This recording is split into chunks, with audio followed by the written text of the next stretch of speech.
राधे राधे भक्तों, चाहे मर जाना, लड्डू गोपाल को ये दो चीजें भूल कर भी मत खिलाना, पूरा घर नष्ट हो जाता है।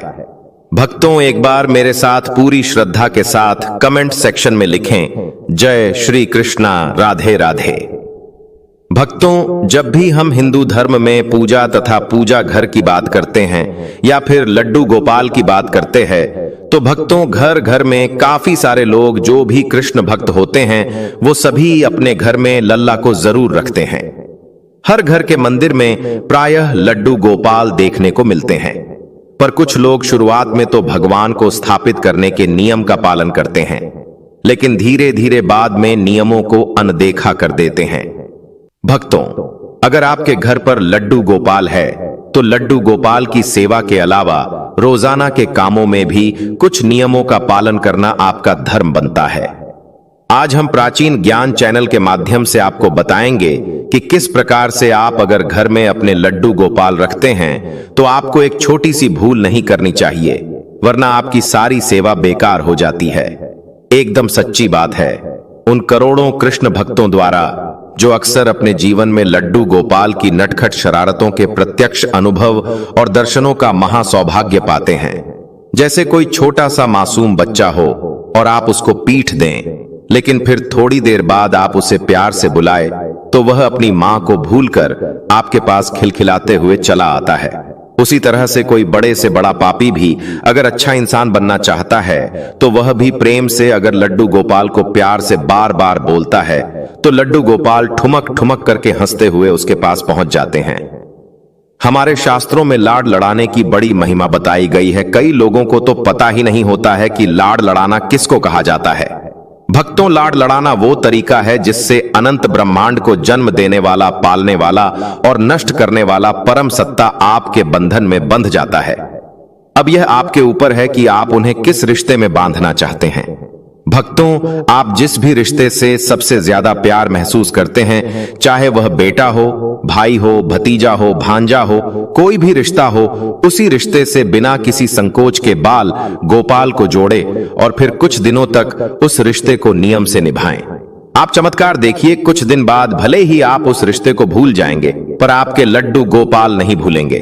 भक्तों, आप देखेंगे, आपको जानकर आश्चर्य होगा कि जब रिश्ता लड्डू गोपाल आपसे निभाते हैं तो दोस्तों, मैं जानता हूं सुनने में थोड़ा सा अजीब लगेगा, और लाड़ लड़ाने में बस यही गहरी मानसिकता होती है कि लड्डू गोपाल से हमारे या आपसे जो भी रिश्ता आपने जोड़ा है, मन ही मन, अंदर ही अंदर आप वो रिश्ता निभाते रहे।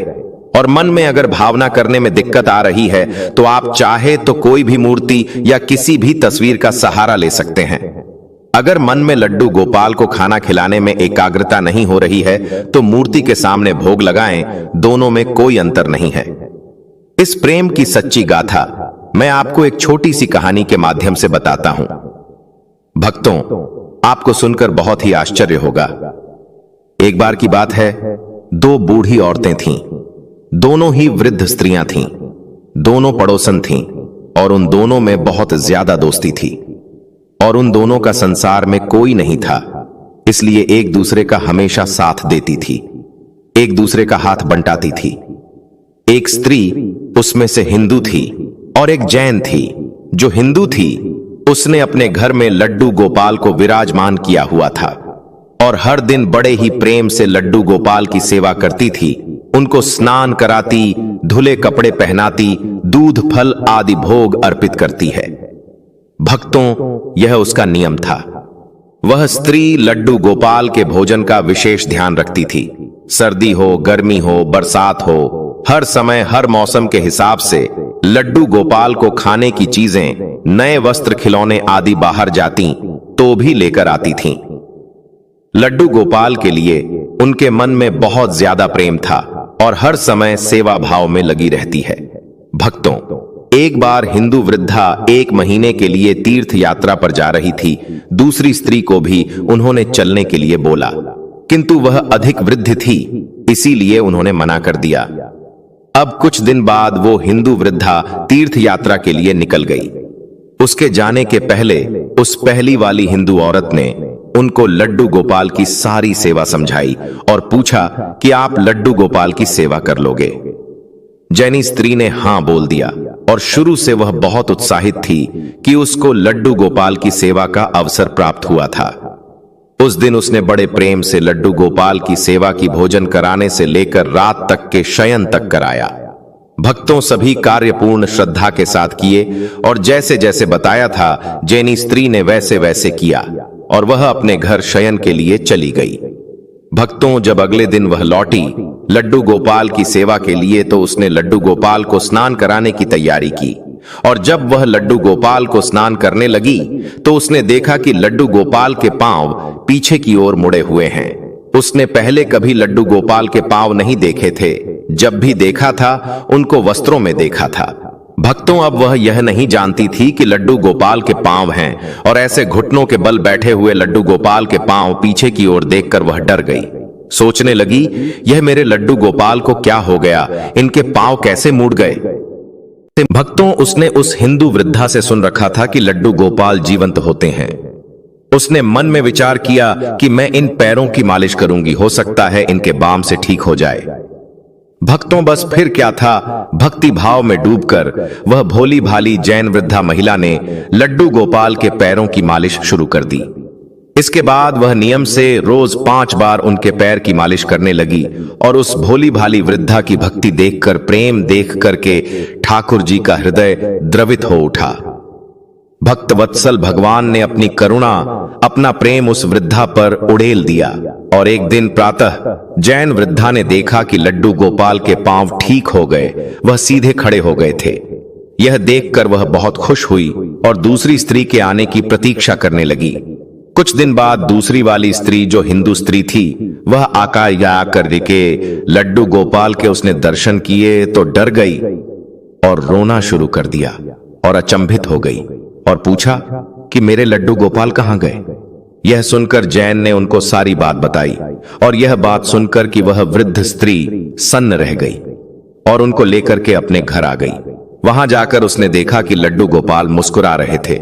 वह लड्डू गोपाल के चरणों में गिर पड़ी। अब वो बोली, है गोपाल, आपकी लीला निराली है। मैंने इतने वर्ष तक आपकी सेवा की किंतु आपको नहीं पहचान सके। तब जैन वृद्धा से बोली कि तू धन्य है, तुझे नहीं मालूम कि हमारे लड्डू गोपाल के पांव तो ऐसे ही है पीछे के, किंतु तेरी भक्ति और प्रेम ने लड्डू गोपाल के पांव भी सीधे कर दिए हैं। उस दिन के बाद उन दोनों स्त्रियों के मध्य प्रेम भाव और अधिक बढ़ गया और मिलकर लड्डू गोपाल की सेवा करने लगी। जब तक दोनों जीवित रहीं, लड्डू गोपाल की सेवा करती रहीं। भक्तों, हम कितनी एकाग्रता से मन में लड्डू गोपाल की ध्यान से सेवा करते हैं वह मैटर करता है। अंदर ही अंदर आपको एक रिश्ता जोड़ करके लड्डू गोपाल से पुत्र की तरह, भाई की तरह, पिता की तरह, जो भी आप रिश्ता जोड़ना चाहे उसकी तरह जोड़ करके मन ही मन, अंदर ही अंदर वो रिश्ता निभाएं। मन में भावना करने की दिक्कत आती है तो आप एक लड्डू गोपाल को लेकर के आई है, उनकी सेवा करिए। खेल खेल में लड्डू गोपाल तब आपके अपने बन जाएंगे, आपको पता भी नहीं चलेगा। भक्तों, आगे बढ़ने से पहले लड्डू गोपाल जी के लिए एक लाइक तो जरूर ही करें। यदि आपके घर लड्डू गोपाल है तो एक लाइक तो बनता है। भक्तों, कुछ लोग इन सबको अंधविश्वास, समय की बर्बादी कह सकते हैं, लेकिन भक्तों यह पता ही नहीं है कि यही बाल गोपाल चैतन्य महाप्रभु की गुरु माता के यहाँ पानी भरना, झाड़ू लगाना, खाना बनाना और बर्तन मांजने तक का काम करते थे। यही बाल गोपाल बूढ़े वल्लभाचार्य जी को रोज सुबह हाथ पकड़कर बाथरूम कराने के लिए खेतों में लेकर जाते थे। और मित्रों, मैं क्या कहूं, बाल गोपाल की बातें कभी किसी गरीब भक्त की लड़की की शादी के लिए कैसे रुपए घर में रखे। नरसिंह की कथा आपने सुनी होगी और कभी किसी भक्त को दुश्मनों के जानलेवा हमलों से बचाया है। भक्तों, इसी बाल गोपाल ने कितनों को फर्जी मुकदमों से बचाया तो कितनों की सालों पुरानी बीमारियों के दर्द को सेकंड में लेकर खत्म कर दिया। यही बाल गोपाल है जो एक्सीडेंट में अपाहिज होने वाली दुर्घटनाओं को मामूली फिसलने वाली घटना में बदल देते हैं। ये वो ही बाल गोपाल है जो भविष्य में होने वाले कैंसर को मामूली बीमारी में बदलकर खत्म कर देते हैं। ये ऐसा मजबूत रिश्ता निभाते हैं कि 24 घंटे आपके साथ ही रहते हैं और एक बार आप इनसे रिश्ता जोड़ लेते हैं तो यह आपको छोड़कर कहीं नहीं जाते। तो फिर भक्तों, जब 24 घंटे का यह अति प्यारा, अति सुंदर, अति मनमोहक हमें सुरक्षा प्रदान करते हैं, भक्तों हम आपको बता देते हैं कि इस दुनिया की हर स्त्री लड्डू गोपाल की मां और हर आदमी पिता बनने के महासौभाग्य को निश्चित पा सकता है। और अगर घर के मंदिर में आप लड्डू गोपाल को विराजमान करते हैं तो आपको इन बातों का ध्यान रखना चाहिए जाएगा। एक फैमिली मेंबर की तरह उनका आपको ध्यान रखना चाहिए। भक्तों, रोजाना के कामों में नियमों का पालन करना चाहिए। सबसे पहले मन में यह बात बिठाना बहुत जरूरी है कि जिस भी घर में लड्डू गोपाल जी का प्रवेश हो जाता है वह घर लड्डू गोपाल जी का हो जाता है। इसीलिए मेरा घर है इस भाव का मन में समाप्ति करें और लड्डू गोपाल जी का घर है इस भाव को अपने मन में सबसे पहले आपको घर करना चाहिए। भक्तों, दूसरी बात यह है कि लड्डू गोपाल जी अब आपके परिवार के सदस्य है। सच तो यह है कि यह परिवार अब लड्डू गोपाल जी का है। इसलिए मित्रों, लड्डू गोपाल जी को परिवार के एक सम्मानित सदस्य का स्थान प्रदान करें और कोई न कोई नाता, जैसे मैंने बोला, भाई पुत्र मित्र गुरु कोई भी हो, कोई भी नाता हो, आप जो बनाना चाहिए उनको बनाएं और उसी प्रेम और निष्ठा से उस नाते को निभाएं। भक्तों, अपने लड्डू गोपाल जी को एक प्यारा सा नाम जरूर दे। कोई कन्हैया कहता है, कोई कान्हा कहता है, कोई लल्ला कहता है, जो इच्छा वो नाम आप दें। वो जरूर परिवार के सदस्य की जैसे आप आवश्यकताएं पूरी करते हैं उसी तरह से एक लड्डू गोपाल जी का आपको हर समय उनकी आवश्यकताओं का ध्यान रखना चाहिए। कोई भी तामझाम नहीं करना है। वह आपके प्रेम और भाव के भूखे हैं। इसीलिए जितना प्रेम हो आपके अंदर, जितना भाव आप अर्पित कर सकते हैं, बस वो उतना आपके हो जाते हैं। किसी भी घर में प्रवेश के साथ ही लड्डू गोपाल जी की प्राण प्रतिष्ठा हो जाती है। कोई अलग से प्राण प्रतिष्ठा की उनकी जरूरत नहीं होती। इसलिए भक्तों, उनको मात्र प्रतिमा ना समझ करके घर के एक सदस्य के रूप में उनके साथ व्यवहार करना चाहिए। उन्हें एक सुंदर सा आसन देना चाहिए। उनकी स्थापना आपको सुंदर से आसन पर करनी चाहिए। आसन लाल, पीले या केसरिया रंग का हो, फूलों और रत्नों से सजा हुआ हो, ये उनको बहुत ही प्रिय होता है। भक्तों, इसके बाद भगवान के चरण धोए। भगवान के चरणों को धोते समय इसमें शुद्ध पानी भरकर फूलों की पंखुड़ियां उसमें आपको डालनी चाहिए। रोज उनको स्नान कराना चाहिए। जैसे हम रोज स्नान करते हैं, रोज स्नान कराएं। प्रतिदिन सुबह सुबह प्रेम पूर्वक उनको जगाना चाहिए। जागो मोहन प्यारे, प्यार से एक भजन गाए, गीत गाएं जो आपको आता है। सिर्फ बोलें, लाला उठ जाएगा। इस प्रकार से हाथ जोड़ करके लड्डू गोपाल के आगे आप हाथों को फैला करके उनको जगाए। आप देखेंगे आपका दिन कितना खूबसूरत होने वाला है। भक्तों, जब आप उनको स्नान कराएंगे और उनको स्नान कराने के लिए प्रयोग में आने वाले जो द्रव्य होते हैं, पानी, दूध, इत्र और सुगंधित पदार्थ, इनको स्नान कहते हैं। स्नान कराने के समय आपको यह बात ध्यान रखनी चाहिए कि जिस तरह घर का कोई भी सदस्य सर्दी में गर्म पानी और गर्मी में ठंडे पानी से स्नान करता है, उसी प्रकार से लड्डू गोपाल जी के स्नान के लिए मौसम के अनुसार पानी का चयन करना चाहिए। भक्तों, स्नान के बाद प्रतिदिन धुले हुए स्वच्छ वस्त्र पहनाएं और ठीक उसी तरह से आपको ड्रेसअप भी करना है जैसे ठंड में ऊनी वस्त्र पहनाते हैं, गर्मियों में आप सूती वस्त्र पहनाते हैं। इसी प्रकार के वस्त्र उनको पहनाने चाहिए। भक्तों, सर्दी गर्मी से बचाव का प्रबंध करना चाहिए। गर्मी के लिए आप उनको कूलर लगा सकते हैं। हाथ के पंखे रखें और मौसम के अनुसार वस्त्र पहनाएं। उनसे बातें करते रहे।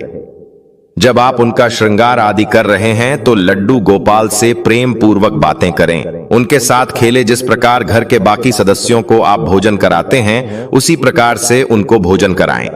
पहले लड्डू गोपाल को भोजन कराएं, बाद में स्वयं भोजन करें। वह भोजन भी अमृत से 1000 गुना बढ़कर होता है। अगर आप बीमार नहीं हैं तो आपको ऐसा ही करना चाहिए। बाकी जो डायबिटिक पेशेंट है, किसी भी प्रकार की बीमारी से ग्रसित है, आप नहीं भूखे रह सकते हैं। इस तरह की समस्या है तो आप मां हैं, आप लड्डू गोपाल से पहले भी खा सकती है। भक्तों, चलिए जानते हैं जन्माष्टमी पर श्री कृष्ण की जन्म कथा। मित्रों, जन्माष्टमी की यह कथा चुपके से भी सुनने से समस्त तकलीफें, बीमारियां सब समाप्त हो जाती है और पितृदोष, मंगल दोष, काल सर्प दोष, शनि दोष तुरंत ठीक हो जाते हैं। और भक्तों, इस कथा को बीच में नहीं छोड़ी जाती। इसीलिए इस कथा को बीच में न छोड़ें, पूरी अवश्य सुने। भक्तों, पौराणिक कथाओं के अनुसार भाद्रपद माह कृष्ण पक्ष की अष्टमी तिथि को भगवान कृष्ण ने माता देवकी की 8वीं संतान के रूप में जन्म लिया था और कृष्ण जी का जन्म मथुरा में कंस के कारागार में हुआ था। तब माता देवकी राजा कंस की बहन थी। कंस को सत्ता का लालच था। उसने अपने पिता राजा उग्रसेन की राजगद्दी छीनकर उन्हें जेल में बंद कर दिया था और स्वयं को मथुरा का राजा घोषित कर दिया था। राजा कंस अपनी बहन देवकी से बहुत प्रेम करते थे। उन्होंने अपनी बहन का विवाह वासुदेव से कराया था, लेकिन जब वह मां देवकी को विदा कर रहा था तभी एक आकाशवाणी हुई कि देवकी का 8वां पुत्र कंस की मौत का कारण बनेगा। यह सुनकर कंस डर गया। उसने तुरंत अपनी बहन और उनके पति वासुदेव को जेल में बंद कर दिया और उनके आसपास सैनिक और पहरेदारी लगा दी। कंस अपनी मौत के डर से देवकी और वासुदेव के 7 संतानों को मार चुका था। कृष्ण जी का जन्म इसके बाद भाद्रपद माह कृष्ण पक्ष की अष्टमी तिथि को रोहिणी नक्षत्र अंधेरी रात में भगवान कृष्ण ने देवकी की 8वीं संतान के रूप में जन्म लिया।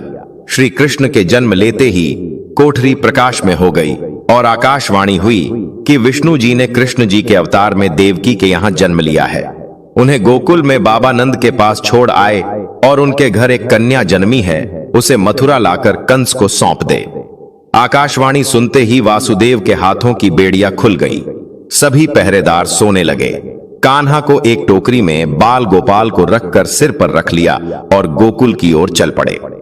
कान्हा को गोकुल धाम ले जाने में वासुदेव को कई मुसीबतों का सामना करना पड़ा। यमुना नदी कृष्ण जी के चरणों को स्पर्श करने के लिए उफान पर आ गए, लेकिन चरण स्पर्श के बाद वो फिर से शांत पड़ गए और बाल गोपाल को बाबा नंद के पास छोड़ आए और गोकुल से कन्या को लेकर वापस लौट आए और जेल अपने आप बंद हो गया और उनके हाथों में हथकड़ी लग गई। तब भक्तों कन्या के रोने की आवाज सुनते ही सभी पहरेदार उठकर कंस को बताया। तब कंस बंदी गृह आया। वो कन्या को देवकी और वासुदेव की 8वीं कन्या समझ उसे मारने चला, लेकिन वो आकाश में उड़ गई और फिर से आकाशवाणी हुई कि कंस को मारने वाला अब इस दुनिया में पैदा हो चुका है। बाबा नंद और उनकी पत्नी मां यशोदा ने कृष्ण जी का पालन पोषण किया। राजा कंस ने कृष्ण जी का पता लगाकर उन्हें मारने की खूब कोशिश की, लेकिन कंस की सारी कोशिशें विफल हुईं और कृष्ण जी को कोई मार नहीं सका। अंत में श्री कृष्ण ने कंस का वध किया। राजा उग्रसेन को फिर मथुरा की राजगद्दी सौंप दी। इस तरह से जन्माष्टमी के व्रत कथा पूरी हुई। भक्तों, आज की वीडियो में बस इतना ही। कमेंट बॉक्स में सच्चे दिल से राधा कृष्ण अवश्य लिखें और यदि आपने अभी तक वीडियो को लाइक नहीं किया है तो लाइक करना ना भूलें। धन्यवाद।